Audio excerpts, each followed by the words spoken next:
Welcome back. Welcome back. My name is Juaquin Lonelodge. Thanks you for joining in with Making Regalia here in Concho, Oklahoma.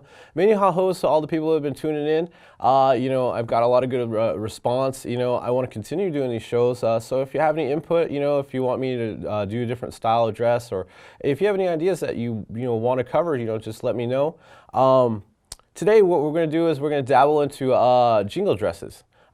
Jingle dress is kind of one of the staples in Powell world. You see it at every competitions from here all the way from Texas to California all the way to Canada. The style is pretty unique. It's one of the more fancier styles for women. It correlates along with a lot of footwork, flashy dresses, and you have two different styles. You have a contemporary style, which is the majority fancier footwork, fancier dresses, and kind of more flashier. And you also have a traditional style. It's more old style designs with old style footwork. Today we're going to kind of dabble into doing a ribbon dress. I'm going to be making it for my daughter once again. She's 6 years old.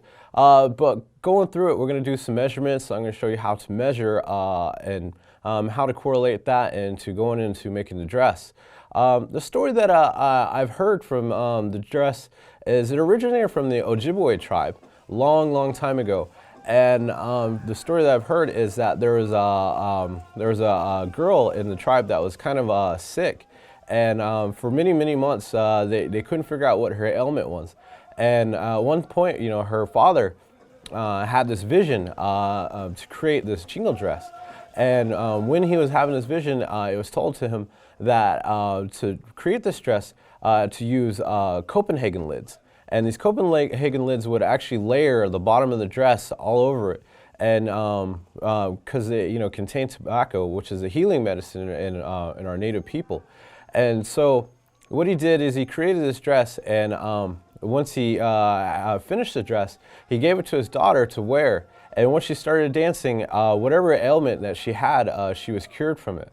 And so, from there on, the dress has been adopted into the Powell world and has gone, like all over the nation, and was one of the staples in Powell world. And today we're going to construct one, and I'm going to show you how to kind of the step-by-steps on the basics on how to do one. So our last segment, we went through and I showed you a step-by-step on how I do my flat stitch beadwork, the technique that I use. This is kind of how far I've gotten completed. I've done this, it took me so far as 4 days to do. I still have to do the other pair of moccasins and the other legging, but as far as my progression, this is what I've got completed so far. The basic part of making a dress, of course, is measurements. You always have to get all your measurements down, and I know it seems kind of mathematical, and you're going to have to use a little bit of math to do it. Don't be scared, it's very easy, but you're going to need all these measurements to correlate going through the dress. But from here, I'll show you the basic measurements that you'll need to do the dress. From top to bottom, you'll have to measure from shoulder to shoulder, from the shoulder down to the wrist if you're going to do a long sleeve, or shoulder to elbow if you're going to do a short sleeve, and then the waist and how far you're actually going to do the dress. Now, going through these measurements, you're always going to get the exact measurements you want, but you're always going to add an inch into it. Because when you actually do the dress, when you sew it together, the folds on the inside will actually take maybe half an inch on one side and half an inch on the other. And it's always better, and this is really important, to cut more material than you're actually going to use. Because it's better that you have more material than less, because you might make the dress a little too tight here and there. So going through it, I'm going to start off with this little rough design actual of a dress, and I'll show you where you'll need to measure from here to here. Kind of overlook my design because this is just a rough dress that I'm going to do. It's not anything perfect. So I'll draw this little design out of a dress, and kind of, this is only for example, I'm not trying to like show off my drawing skills right now. It's just kind of here and there.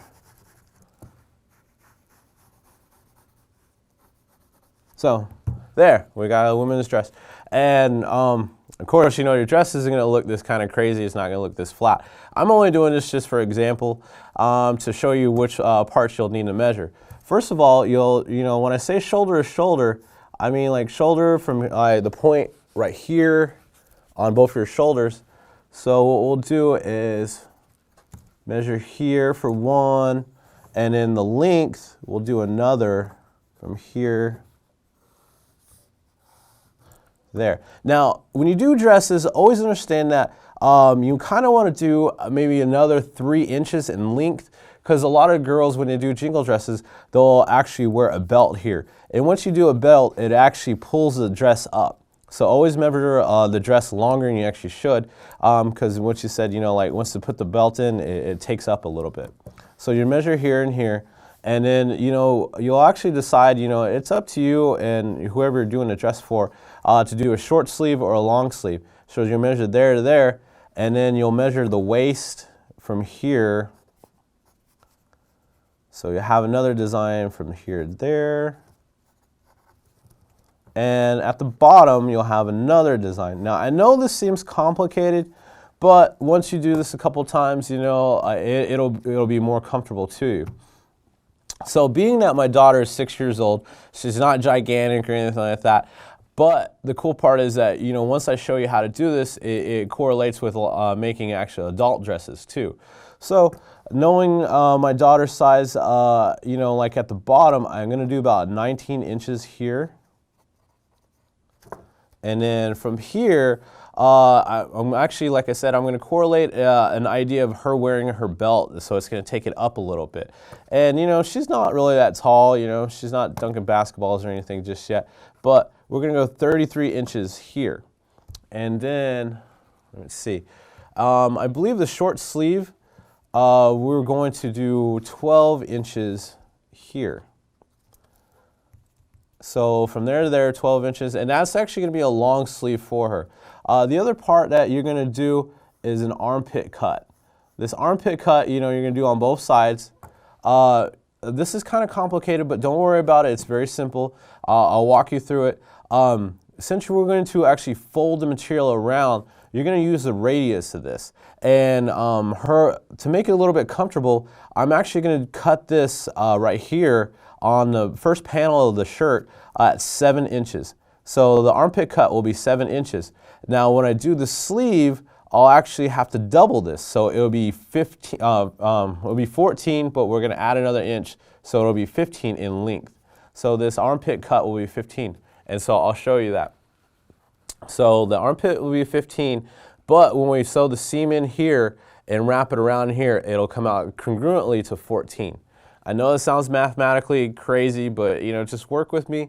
I'll go through it really slow when I actually show you, when I start cutting it out. And then, I'm going to make this sleeve kind of slender here. So I'm going to cut inside, and that'll make, it won't be as baggy when it comes down to the wrist. And from here, the neckline, it'll be kind of an inside measurement. It'll be about 6 inches for the neck. And I'm going to put a zipper in the back so she can get into it and take it off like really fast. So I kind of measured it out, but it's just kind of a generic measurement for 6 inches. We're also going to measure up here around the shoulder to shoulder. And on my daughter's, let's see, it is actually 11 inches. So this is the neck, which will be 6, and then I have 11. And what we're going to do is, I'm going to go and make this into kind of a bell-shaped dress. So we're going to go 11 here, and by the end of it, we're going to go 19 at the bottom. So you'll see, I'll cut out from 11 and then slowly to start to arc it out. Now, we're going to be doing a ribbon dress. So first of all, I'll be making a shirt first out of one material, and then I'm going to add the skirt, which will be nothing but ribbon. Well, it'll correlate right across at the bottom. And the cool part about the ribbon is I'm going to flare the ribbon out, kind of make it a little bit like contemporary looking. So I'll have the ribbon kind of flare out on the ends. And I'm going to measure 5 inches on the outsides, and I'll actually stitch right here. But once I start working, you'll kind of see what I'm talking about. I'm just going to flare this ribbon out. And it kind of looks a little pretty cool. And when she dances around, the ribbon will kind of flow and stuff like when she dances.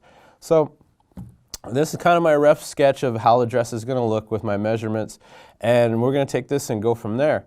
I'll show you like step by step on how to cut it out and how we're actually going to do attach the ribbon to each other like individually all the way to the top.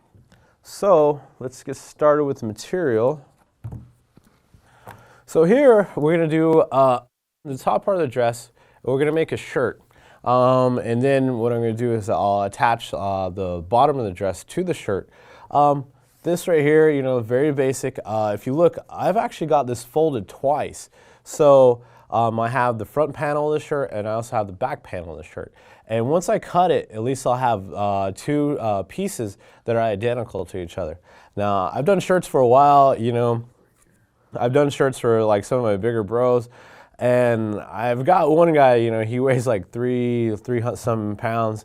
And I imagine like when I was doing the stitch here, it took me a long time. And when I actually went to the fabric store, it was funny. A woman was asking me why I needed 4 yards, which is a lot of material. She was like, what are you making, a flag? And I was like, no, I'm making a shirt. And I kind of got embarrassed and my friend was laughing, but I've done a lot of shirts. So just saying that, you can custom fit shirts to just about whatever size you're working with. This one, of course, this is for my daughter. She's really tiny. So, but we're going to go through this and make a really tiny shirt. But like I said, you can always use this to get an example on how to do all styles of shirts. So I'm going to go through this real quick. Like I said, I got both these folded over, so I'm going to be working with 2 different panels. Like I said, we measured from the shoulder to shoulder, which was 11 inches, is from here to there. So I'm going to fold this in half, and I'm going to make a little notch at 13. I'm going to go over a little bit more because, like I said, when I start sewing, it's going to take up a couple of inches, and I don't want the dress to be too tight. I want it to be, like a little bit comfortable for my daughter to wear, so it's not too tight and stuff. So first off the bat, and the other part is I'm going to make this a bell cut. So I'll go from 13 and I'm just going to angle it all the way down to the bottom. So we'll fold this in half, and let me see, I believe, let me remeasure this real quick. I think right now we are at 16, no, 16, almost 17 inches. So it's good. So 17, that's no, 8.5. Yeah, 8.5. So the half of this, am I right? 8.5. All right. Let's see. Okay, so working with this, like I said, I'm going to do 13 inches. So from the center from here, I'm going to go all the way up, and we're going to measure right at 6.5. There, I make my little notch. You don't have to, cut right off the bat. I just kind of make little notches when I do this. And so I got both panels. I try to get it as close as possible and next to each other. And what I'm going to do is just eyeball it. And you can use chalk, you can use like, crayon markers if you really, want to get this exact. But, I pretty much just eyeball it to get the bell cut.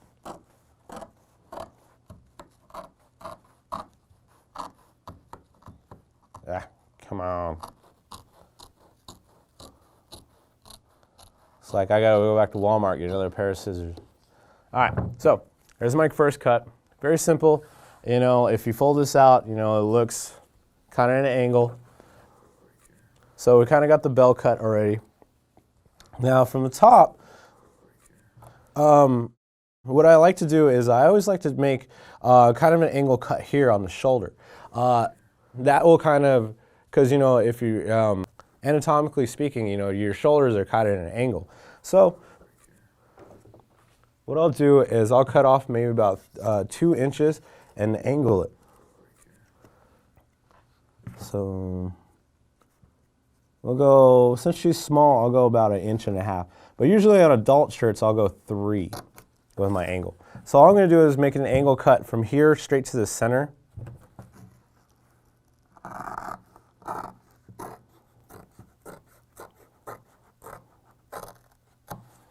And we got that done.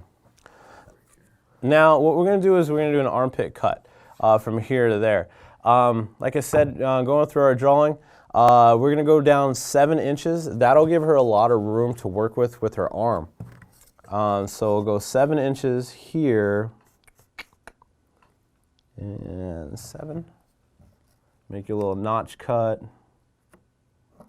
There. Now, you see, I mean, it seems like I'm just kind of flowing with this. I've done a lot of dresses before, and a lot of shirts, so it's kind of second nature for me. So I apologize if I'm going a little too fast on this. But all you want to do is you're going to make a real angle cut, kind of like in a C right here.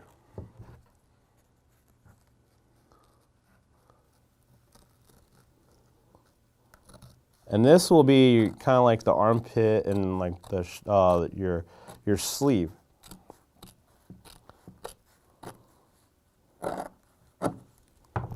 we fold this out, it looks just like that. And we got 2 panels that'll actually pretty much the same. And the cool part is when we sew this together, it'll actually fit perfectly. Now we said we're also going to cut the neck. I like to sew this up for some reason. It's just me. You know, once you start sewing, you'll kind of learn how you like to do things. For me, I just like to cut the neck out last. It's just kind of one of my things. I like to sew this up first on the sides, and then sew like the shoulders up, and then I'll cut the neck out. So from here now, I'm actually going to sew this up, and we'll get our template for our shirt. And the way we do it is we take the 2 panels and we put it back to back. So the good part of the material is actually on the inside.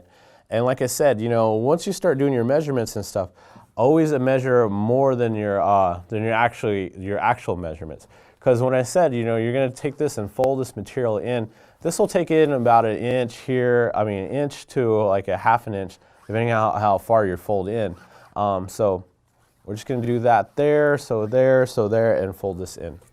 So before we start sewing, I'm going to go through the measurements again to show you exactly where we're at. Like I said, at the top we measured 11 inches from shoulder to shoulder. You always want to say, like I said, you always want to overshoot that and have more material than that. So what I did is I measured 13. So this, when we take our yardstick and actually measure a little bit, we're not actually at 13, but we are in like before 11, so we're still good. We're still way good. This will give my daughter a lot of comfortable fit. And from here, like I said, we're going to arc this out in a bell shape. So what I want it to be is right around 15 when we attach the dress. We're right at 16 at the bottom, so that's perfect. So as soon as I do my fold here, it should be exactly at 15. Then when I put the bottom of the dress, it'll correlate down, and then from the ribbon work that we're going to do, it'll go all the way down to 19. And like I said, the length of the dress, we're going to make this all the way to 33 inches. Correlating back and forth, we're going to do this dress from here to there. It'll be about 34 inches from here to there right now before I sew it. These are all the measurements I do before I sew, because like I said, you know, once I start sewing, it'll start to take in here an inch there. So when I do finish this up, it'll be exactly about 33 inches. And like I said, from side to side, we're at 16 perfectly right now. And as soon as I fold this over, it'll take a half inch here, half an inch here, and we'll be exactly at 15. So we're doing good. Now all we got to do is, like I said, before I sew, I'm going to, these are back to back, so the good material is actually on the front side. And this way, when we do the fold, the seam where I fold won't be on the outside. So all I'm going to do is just fold this material over. I'm going to use a zigzag stitch. You can use a straight in. I just like to use zigzag because it's a little bit more durable. And I know how my daughter is. She likes to run around and play and jump around. And my daughter is kind of crazy. She likes to jump off, like the bleachers and stuff like that. So I'm going to try to make this a little bit more durable for her. I just know how she is. So I'm going to fold this over so it's be like 4-ply, and then I'm going to use the zigzag stitch to actually tack it down. This way, if she jumps around, she's not trying to pull it or tear it on the sides, which I'll probably have to end up fixing one of these days anyways. So, so I'm going to get started. I'm going to take my material, fold it over.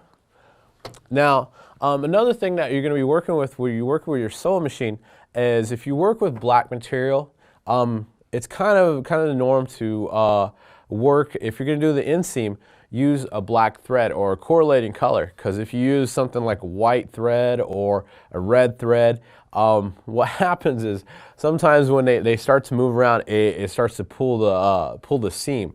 And if you do that, you'll actually see the thread color that you're working with. So working with this black material, I'm going to use a black thread, because even if it starts to stretch or starts to pull, you're not going to see the thread color. So I've already loaded my machine with the bobbing with black, and I'm going to use my regular thread, so both sides of it is going to be black. And all you do is just fold this over and load my machine. I've already got my my zigzag set and my tension set and to exactly what I want to use.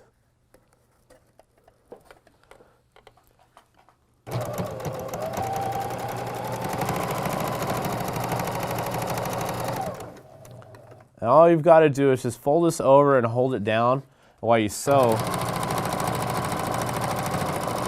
Sew about a good 4 inches and then kind of move your fingers up. Fold it down, hold it.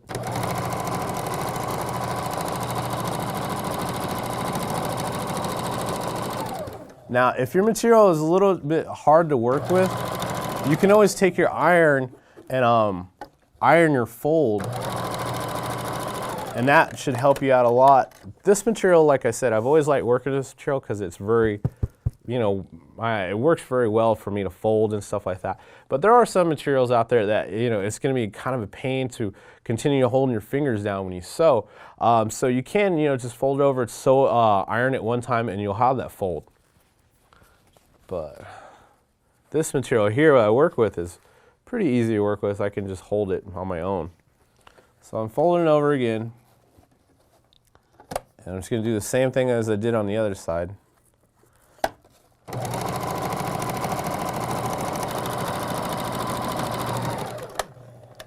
Okay, now we've got both sides done. Next thing I'm going to do is I'm going to sew the shoulders. So all I'm going to do the same thing here is I'm just going to fold the material over and then sew straight up. So I'm just going to correlate these together, fold this over, do the same thing. Now we're going to sew to a point because that's going to be the top of the head.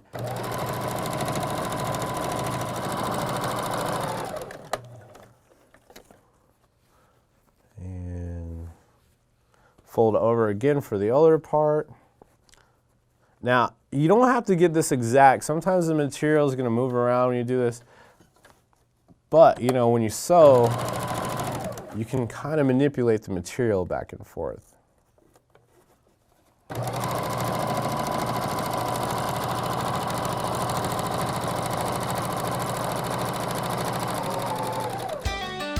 So what we've done is, we folded this over on both sides, sewn here, folded this over on the top collar, and I've sewn here, and I'm sewn here. So when I turn this inside out to the regular shape, we have the first part of the shirt. Going through, pop this out, and you see like the seam right here, is on the inside, so you can't really see it.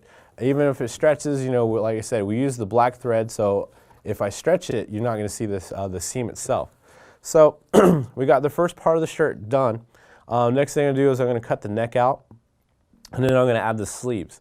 The sleeves, I said, if you notice, like what we talked about at the beginning, I cut 7 inches from here to there. So the top part of the cut is from there to there. you're going to have to double that. So when you do the sleeves, and you're also going to have to add an inch. So from the material, you're going to go 15 inches. That'll go all the way around here and then connect. And then plus you'll have your fold, which will take an inch there. So it's actually 14 inches plus another inch for the fold, 15 inches total. That'll wrap it perfectly around. And the way we're going to sew it is we're actually going to fold this in, like inwards like that, and you'll never see the seam itself. So we're going to take this inside out again, and we're going to get our sleeves ready. So we've got this, the sleeves actually done. If you see it's correlating over here. What I did is, like we're going back, we stitched here, we folded this over, tacked here, and from our sleeve cut, remember it was 70 inches here to here. We cut this at 15, so we'd actually have an inch when we do this fold here. If you look, I started it right here, sewed all the way around, got this material like facing each other, sewed here, and then I folded it again all the way up here, and then I sewed here. So if you look, both the good pieces of material are actually sewn together. Even if you pull it apart, we work with the black thread. Your armpit's good here. I actually started the material right here, and then when I came all the way back around, it perfectly matched up. So that way, it just perfectly seamless. So when we turn this inside out for our first shirt,